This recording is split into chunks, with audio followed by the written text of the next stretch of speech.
In the icy heart of the Himalayas, an explorer dared to challenge the impossible, seek a secret route spoken of only in ancient legends.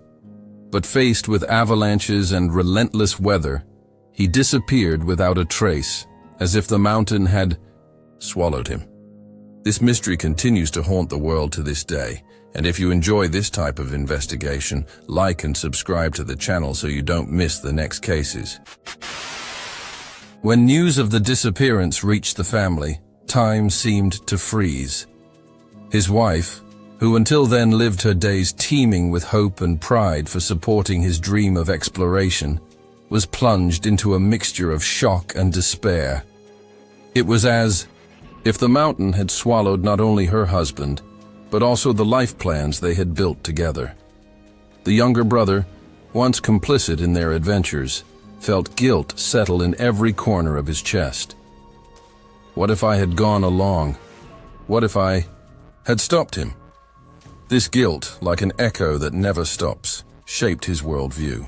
What for many was merely a distant tragedy, for them became an open wound that, even after 11 years, continued to bleed silently. After all, when the body is not found, the mind insists on believing there is still a chance. And this chance, however small, kept them both between vigil and torment. With each passing year, absence took on new forms.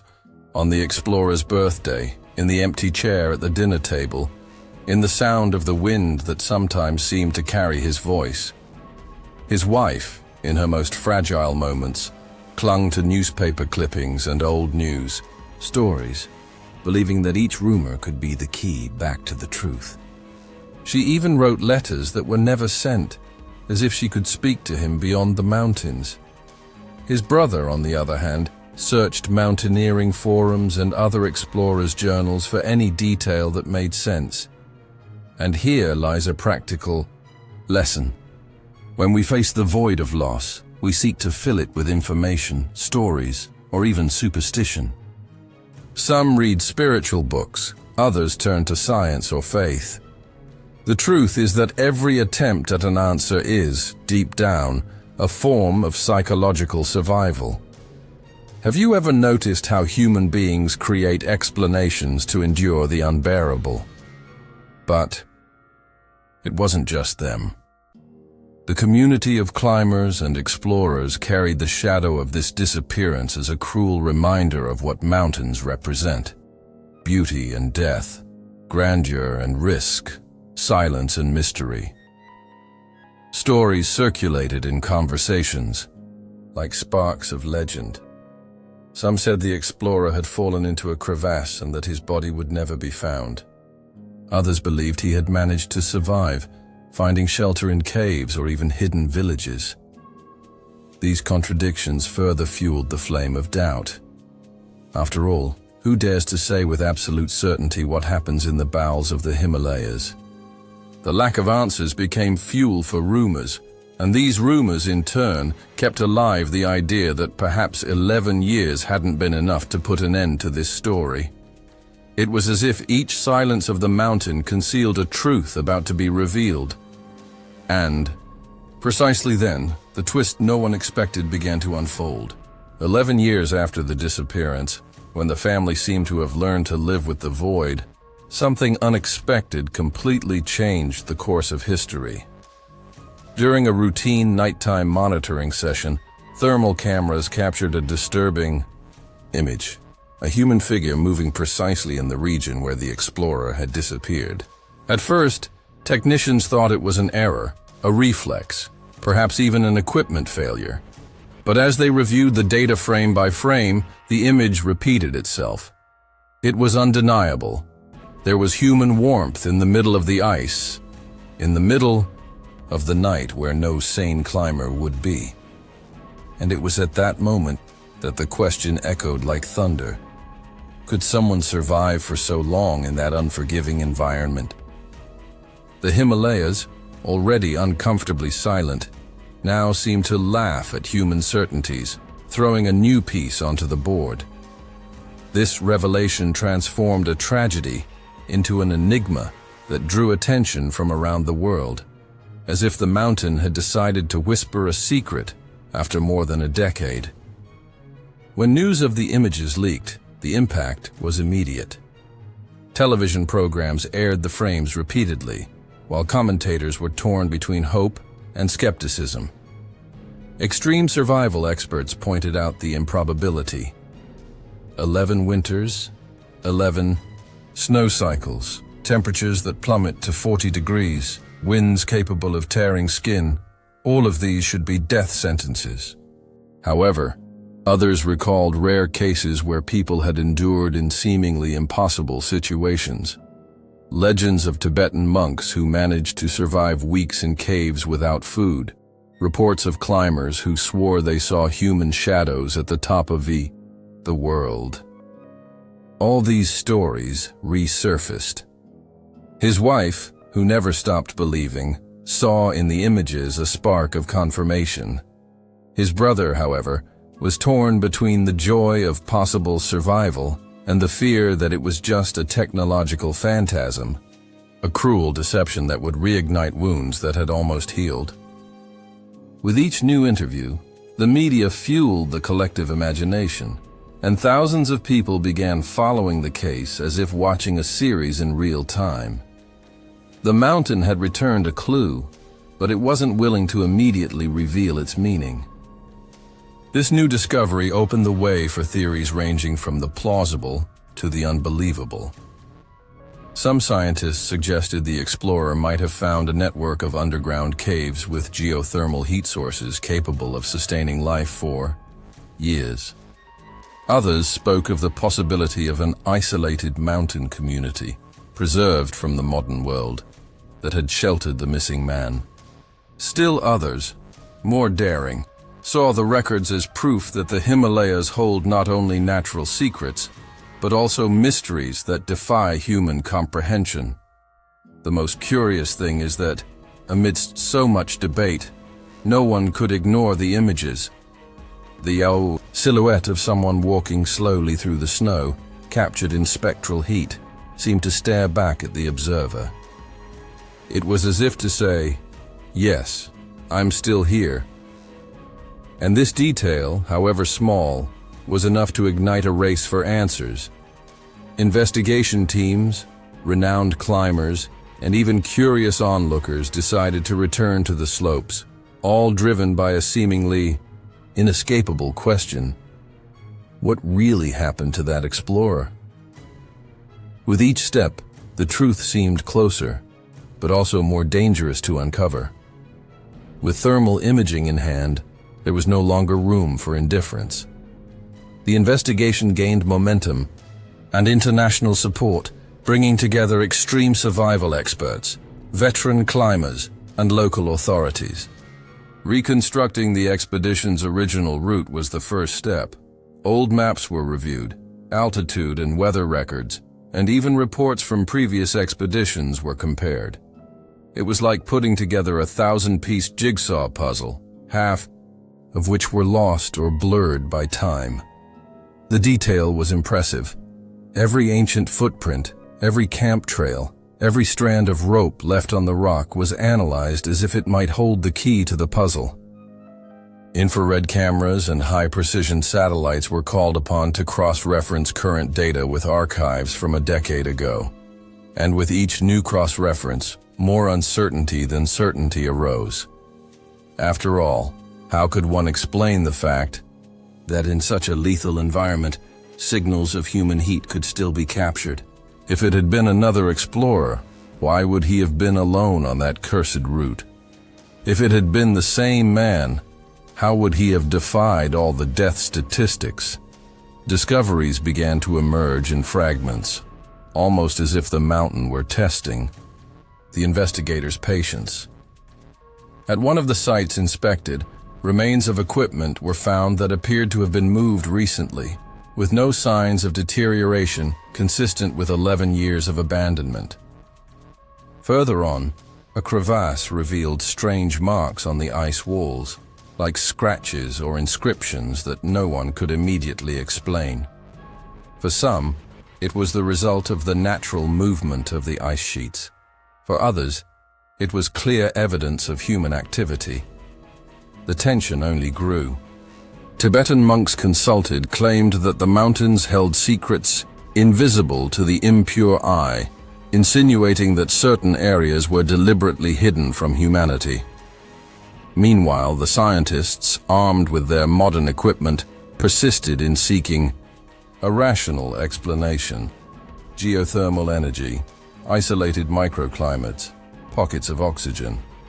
Curiously, the more they sought scientific answers, the more questions arose. It was as if logic were being tested against the enigmatic will of the Himalayas themselves.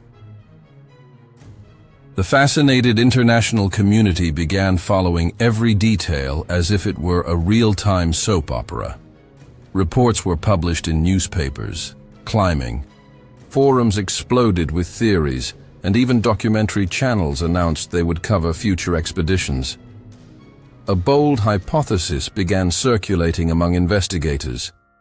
What if the explorer had found shelter in a network of ice caves, sustained by unique conditions that allowed him to survive? Another, even more intriguing. What if there was an isolated mountain community hidden from the rest of the world that had welcomed this man as a lost stranger? These hypotheses, unlikely as they seemed, gained traction when satellite records revealed unusual heat patterns in regions where there should have been nothing but snow and rock. Suddenly, the search was no longer just for a missing man. It became a search for something bigger, something that could rewrite not only the explorer's fate, but also the way we understand the Himalayas. What was about to be revealed no longer concerned just that man and his family.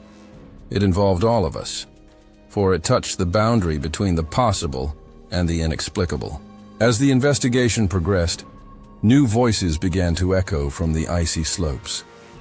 Tibetan monks, silent guardians of centuries-old traditions, were interviewed by journalists and investigators. Their words offered no direct explanations, but enigmas. They spoke of light dancing on the mountains at night, sounds reminiscent of human chants echoing in valleys where no one should be, and footprints that appeared in the ice only to disappear meters away, as if they were the impressions of something non-human. To those living in the rationality of science, these accounts seemed like legends, but to the locals, they were warnings that had always existed. Curiously, the monks claimed that the presence captured on camera was not just that of a survivor, but of someone who had learned the secrets of the mountain. This raised even more suspicions. Were they protecting some ancient truth, or simply fueling myths to ward off curiosity seekers?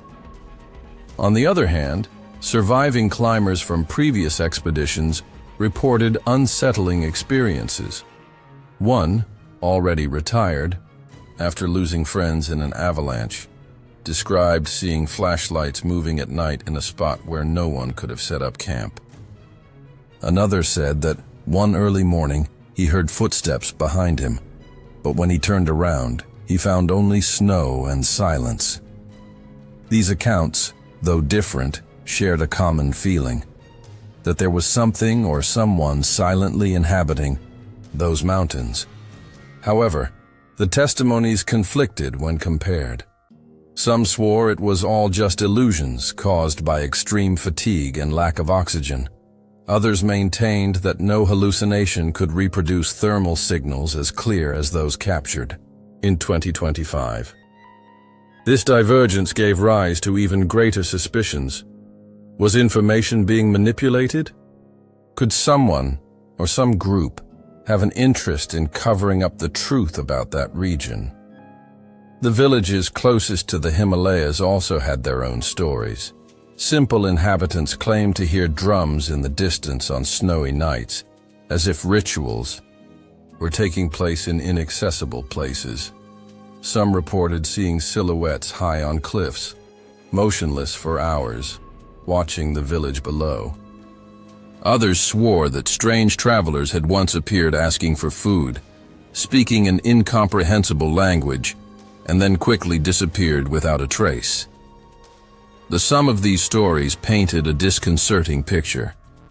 Many elements fitted together, but none formed a clear picture. It was as if each account were a purposefully hidden puzzle piece. At this point, investigators began to suspect that perhaps the truth was not being fully revealed. There was a play of unseen forces, a balance between superstition, imposed silence, and information manipulation. The missing explorer might have stumbled upon this secret, and now the question was not just whether he was alive, but what he had discovered that justified so much mystery. When the researchers finally analyzed the thermal images in detail, they noticed something even more disturbing. It wasn't just a single human figure, but multiple heat signals scattered throughout areas considered inaccessible. This completely transformed the case.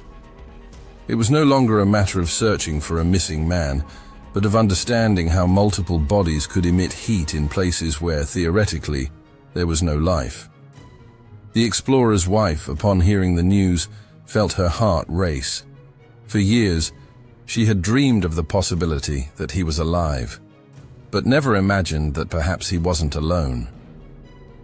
Her brother, more skeptical, wondered if it could be data manipulation, images doctored to fuel sensationalist theories. However, repeating the recordings with different equipment left no room for doubt. Something, or someone, was there. This discovery faced the researchers with an ethical and practical dilemma: continue advancing and expose a secret guarded by the mountains, or retreat at the risk of revealing something that perhaps should never be revealed. Confrontations began to intensify, not only between investigators, but also with local authorities. While some advocated for the immediate release of the images, others insisted that doing so could lead to international chaos. The monks, once again contacted, reinforced that the mountain guards its chosen ones, and that certain truths are only revealed when humanity is ready. This type of statement divided opinion. For some, it sounded like superstition. For others, it was a veiled warning to stop investigating. Amid this conflict, accusations arose that the local government was withholding information, omitting old expedition reports, and even manipulating satellite data. The atmosphere between those involved grew tense, and in some meetings, heated. Arguments almost bordered on physical aggression. The wife, previously hopeful, began to fear that her husband had discovered something dangerous, a secret so great it could have cost him his life. And it was precisely this fear that further fueled the flame of collective curiosity. After all, if there was so much effort to silence it, then what was hidden there must be truly great. The hypothesis of a major discovery hidden beneath the ice gained traction when geologists identified underground cavities with abnormal temperatures, as if something were heated from the inside out. It was unclear whether it was a natural phenomenon, the remains of unknown human activity, or, as the boldest suggested, an entire community hidden deep within the Himalayas. The press, always eager to fuel the popular imagination, ran headlines like, "Did the explorer find a lost civilization?" or "Forbidden secrets from the top of the world." This uproar culminated in further pressure for the investigation to get to the bottom of the matter, even if it meant challenging local or spiritual forces. The Himalayas, until then merely a backdrop, now became a living character, a guardian of mysteries, a stage for tensions, and perhaps an accomplice to the silence. The signs were all there. Multiple hotspots, displaced equipment, conflicting reports, spiritual warnings. But the question lingered. What exactly had the explorer found that justified such a cover-up? The next step, inevitably, would be to risk everything on a final expedition, where the truth could no longer be contained. The decision to organize a final expedition was not taken lightly. Each member of the team knew this could be the definitive journey, not only to solve the mystery, but also to risk their own lives.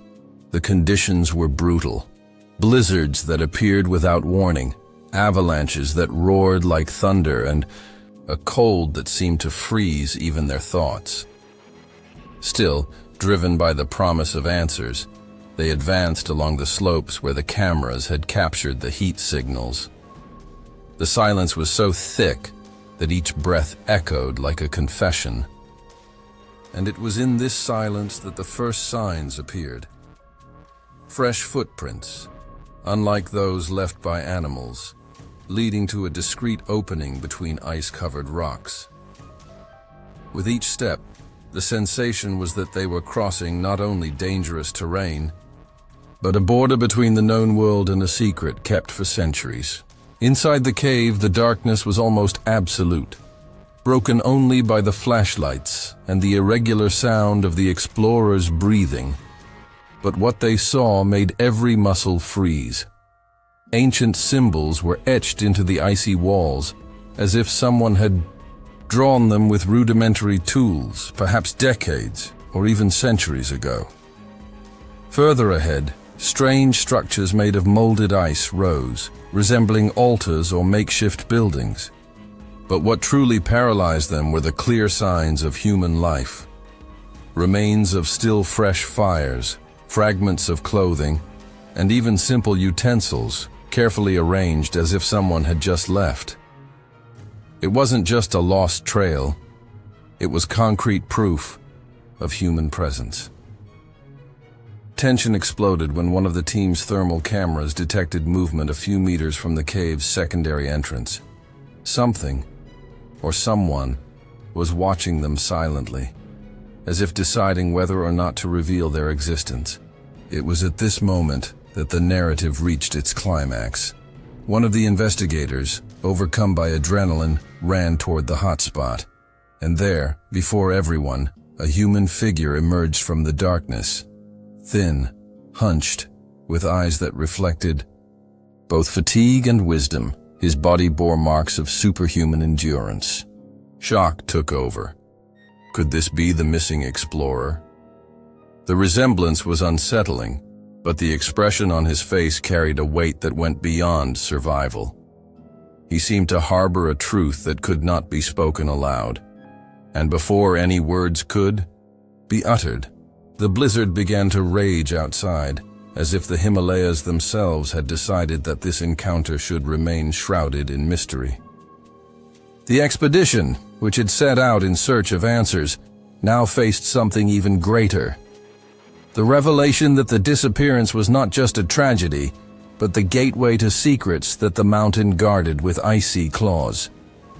Searches inside the caves revealed fragments that appeared to comprise a makeshift diary, scribbled on yellowed paper and even scraps of cloth.